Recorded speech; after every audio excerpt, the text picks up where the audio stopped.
Halo. Oke.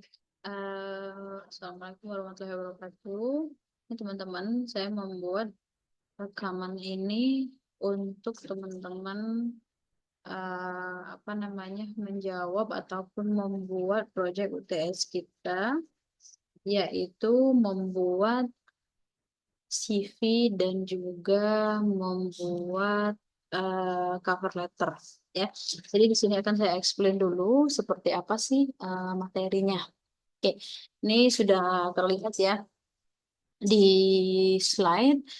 Jadi untuk materi yang selanjutnya ini adalah how to persuade a company to hire you, yang artinya itu gimana sih kita mempengaruhi perusahaan untuk kita itu dipekerjakan di perusahaan tersebut lah. Intinya itu gimana sih, apa sih yang harus kita tulis di CV gitu ya, dan juga surat lamaran pekerjaan ataupun cover letter sebelum kamu kepanggil untuk interview ya. Jadi di sini ada dua goalsnya, itu adalah to learn about job application letter ataupun biasanya disebut cover letter. Yang kedua adalah how to make a good CV ya. Gimana sih teman-teman bisa membuat CV yang bagus ya. Di kasus ini CV-nya itu adalah ATS CV ataupun format yang dia itu bisa dibaca oleh sistem ya. ATS ini ya, ada formatnya sendiri, ada template-nya seperti itu. Yang pertama ini adalah job application letter ya. Apa itu job application letter? Jadi di sini dituliskan a letter that you write to a company or organization when you are applying for a job. Jadi ini adalah suatu surat yang kamu tulis untuk applying ya. Jadi disitulah biasanya nanti akan ada kayak posisinya apa, di mana kamu melihat iklannya, lalu apa aja yang kamu ceritakan di situ gitu ya. Mungkin pengalaman yang relate gitu ya. Lalu kamu tuh lulusan mana, jurusan apa gitu ya. Tujuannya apa ini job application letter? Itu adalah yang pertama itu adalah to secure an interview, yaitu untuk agar kita itu dipanggil di interview ya, ataupun dipanggil untuk wawancara pekerjaan. Lalu eventually to obtain a job ya, pasti ujung-ujungnya ya apa namanya untuk mendapatkan sebuah job ya ataupun pekerjaan. Oke, perlu diingat teman-teman bahwa eh, cover letter ini ya, surat ini ya, sebenarnya dia kalau teman-teman Google aja gitu ya, banyak banget format-formatnya ya. Ada format yang dia rata kanan, ada yang rata kanan kiri, ada yang rata kiri, ada yang tanda tangannya di kanan, tanggalnya di kiri ya. So, teman-teman nggak usah memusingkan hal itu, nggak usah memeningkan hal itu ya. Untuk yang kita pelajari di kelas ini nanti ada dua macam yang seperti ini ya. Ini satu macam sih sebenarnya, just dia ini dua versi ya. Oke. So untuk UTS teman-teman adalah wajib membuat project, yaitu membuat cover letter ya yang related ke jurusan teman-teman ya. Jurusan contohnya farmasi. Farmasi itu mungkin sebagai farmasis, mungkin sebagai apa gitu kalau di perusahaan gitu, kalau di rumah sakit itu sebagai apa gitu. Ini adalah contohnya teman-teman. Ini adalah cover letter the most formal one, yang paling formal ya. Posisinya itu dia rata kiri ya, rata kiri, semuanya di kiri, rapi kiri aja. Kanannya dia memang nggak rata kanan ya, jadi dia nggak justify, nggak kanan kiri, dia cukup rata kiri saja. Namun Miss boleh nggak kalau dia rata kanan kiri, di justify boleh ya. Seperti teman-teman lihat ini di atas itu dia ada address ataupun alamatnya ya. Sama dengan yang ini, bedanya yang ini ada namanya, ini tidak ada namanya ya. Em, di sini ada tanggal ya, tanggalnya ini sama di sini. Ini adalah si penerima. Yang ini dia Dear Mr. Keith Franklin, karena ini dia tahu siapa yang dituju. Yang ini dia nggak tahu yang dituju, jadi dia langsung Awesome Engineering Co. ya. Eh, di sini ada alamatnya, langsung dia Dear Mr. Franklin ya, Dear Recruiting Manager. Apa bedanya ini sama ini? Yang ini dia sudah ada namanya, namanya Mr. Franklin. Yang ini tadi nggak ada namanya, jadi dia tulis aja di Recruiting Manager. Ya, jadi kalau teman-teman baca di sini, I am applying mechanical engineering internship ya, dia untuk magang ya di sini ya. Position that was posted with Western Kentucky University's Career Service Center this week. Based on the requirements for the position, it fits very well with my education and career interests ya. Jadi kalau teman-teman lihat, yang pertama ini dia adalah eh, memperkenalkan dirinya dulu, dia itu mengapply sebagai posisi apa dan di mana dia melihat iklannya ya. Nah, terus dia sedikit menjelaskan tentang dirinya ya di paragraf 2. I am currently pursuing my bachelor degrees in mechanical engineering. Dia bilang ini karena dia masih kuliah posisinya. Dia ini mau magang ya. Nomor D3 ini dia adalah pelengkapnya. Please find my attached resume with additional information about my education, experiences, and professional membership. Jadi dia bilang silahkan saya juga melampirkan CV ya untuk dicek ya. Bedanya ini sama ini, yang kiri ini dia belum ada experience banget, dia belum ada pengalamannya. Pengalamannya ya juga dia paling cuma di sebagai apa gitu ya, student workers, internship gitu-gitu doang. Kalau yang ini dia itu sudah berpengalaman bertahun-tahun. Kalau yang kanan ini ya, namanya ini Ana Girdi, recruiting manager, sama di paragraf 1 ini dia menjelaskan dulu apa namanya di mana dia menemukan iklannya gitu-gitu ya. I'm writing to apply for research and development ya, engineer position dia sebagai R&D ya. Dia ini juga sudah berpengalaman kalau yang ini ya. Ini dia bilang I spent 2 years working in R&D and national engineering, udah 2 tahun gitu.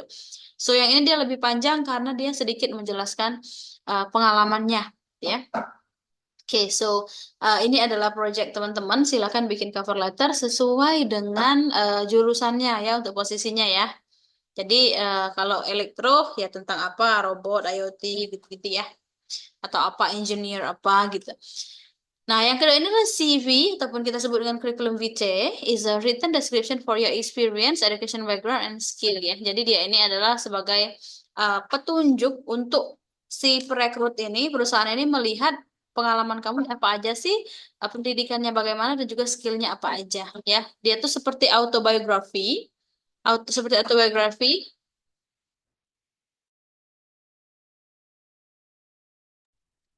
With a short written account of your career ya, masuk karir, qualification, and skill.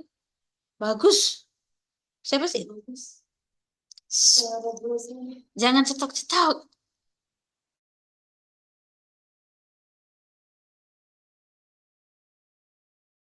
Skills, experience, and achievement.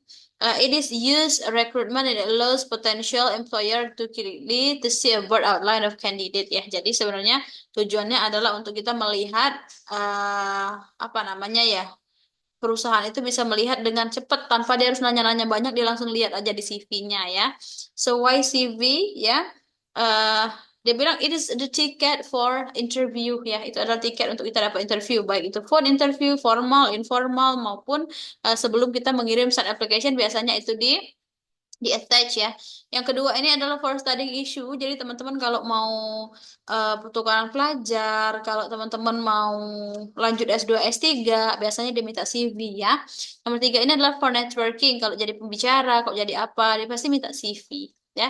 Ada berbagai macam CV di sini yang saya explain ada 3, ada chronological CV, functional CV, dan one page summary CV. Kalau chronological itu dia yang paling diutamakan itu experience. Jadi dia dari kronologi dia dari kapan sampai kapan. Functional CV ini lebih ke achievement and skill-nya. Nah ini kalau functional ini lebih ke yang nggak ada pengalaman ya, for non-experience. Jadi untuk fresh graduate biasanya yang nomor 2. Nomor 3 adalah one page summary CV for very famous individuals and professor. Jadi yang udah terkenal banget kayak presiden gitu. Satu lembar tuh cukup. Siapa yang nggak tahu gitu. Atau mungkin profesor siapa gitu. Satu lembar sudah cukup gitu. Karena dia sudah famous ya. Ada beberapa parts teman-teman ya. Ada di sini ada yang essentials, ada yang tidak ya. Yang essentials ini berarti wajib ada. Personal data itu essentials terdiri dari nama, biasanya phone numbers, konteks, email ya, seperti itu. Objektif ini dia nggak wajib, namun biasanya ada. Ada educational achievement, ini adalah essentials, wajib. Training and certificates ini adalah wajib. Work experience adalah wajib untuk tipe 1, yang chronological tadi. Skills, interest and activities, reference ya. Reference ini juga wajib ada. Itu sebenarnya seperti siapa sih yang orang-orang tuh bisa dihubungi. Kalau saya mungkin saya menjadikan reference saya itu bos lama saya contohnya, biar bisa dihubungi ya. Ini ada penjelasannya, teman-teman bisa cek sendiri. Personal data itu apa aja. Full name, phone numbers, email, age, gitu-gitu ya. Ini ada contoh-contohnya lain, silakan teman-teman dibaca ya. Nah, namun yang perlu ditekankan di sini yang menjadi project adalah saya mau yang dia itu ATS ya, yang dia itu ATS format ataupun ATS friendly. Jadi yang sistem itu bisa ngebaca ya. Tujuannya ini adalah apa? Contoh teman-teman ini melamar di BUMN, yang melamar tuh seribuan gitu. Nah, dia pakai sistem tuh, dia nggak milih salah satu gitu, dia nggak milih satu-satu ya, dia pakai sistem. Jadi kalau teman-teman tidak mau menggunakan format ATS ini, otomatis nanti nggak masuk, walaupun mungkin pengalamannya sudah sangat banyak gitu ya. Jadi kalau dia yang sangat besar kemungkinan untuk banyak apply itu pakailah yang ATS friendly CV biar kebaca sistem. Teman-teman kalau teman-teman buka Canva, teman-teman buka format template di Google di mana-mana banyak banget. Teman-teman tinggal ketik aja ATS CV friendly ya. Ini adalah contohnya, ciri-ciri ATS ini dia memang tidak banyak foto, tidak banyak warna, tidak banyak grafik, itu nggak banyak. Karena tujuannya tadi biar kebaca sistem. Malah kalau banyak fotonya dia nggak kebaca ya. Contohnya nih ada Anindita Putri, ada alamatnya di sini, ada objektifnya, pengalaman magang, pengalaman organisasi, lomba, education, keahlian, keahlian. Jadi sangat simpel. Jadi saya nggak perlu teman-teman fotonya segede ini, nggak usah ya. So please use this one as your reference. Oke? So, itu teman-teman penjelasan untuk materi sebelum teman-teman menjawab dan membuat CV-nya sebagai proyeknya. Silakan teman-teman kerjakan untuk waktunya itu sampai end of this week tanggal 15 ya, sampai Jumat ya tanggal 15 tuh jam 11.59 malam. Untuk itu silakan nanti kumpulkan di Google Classroom di folder yang sudah saya sediakan. Oke, that's all. Thank you so much.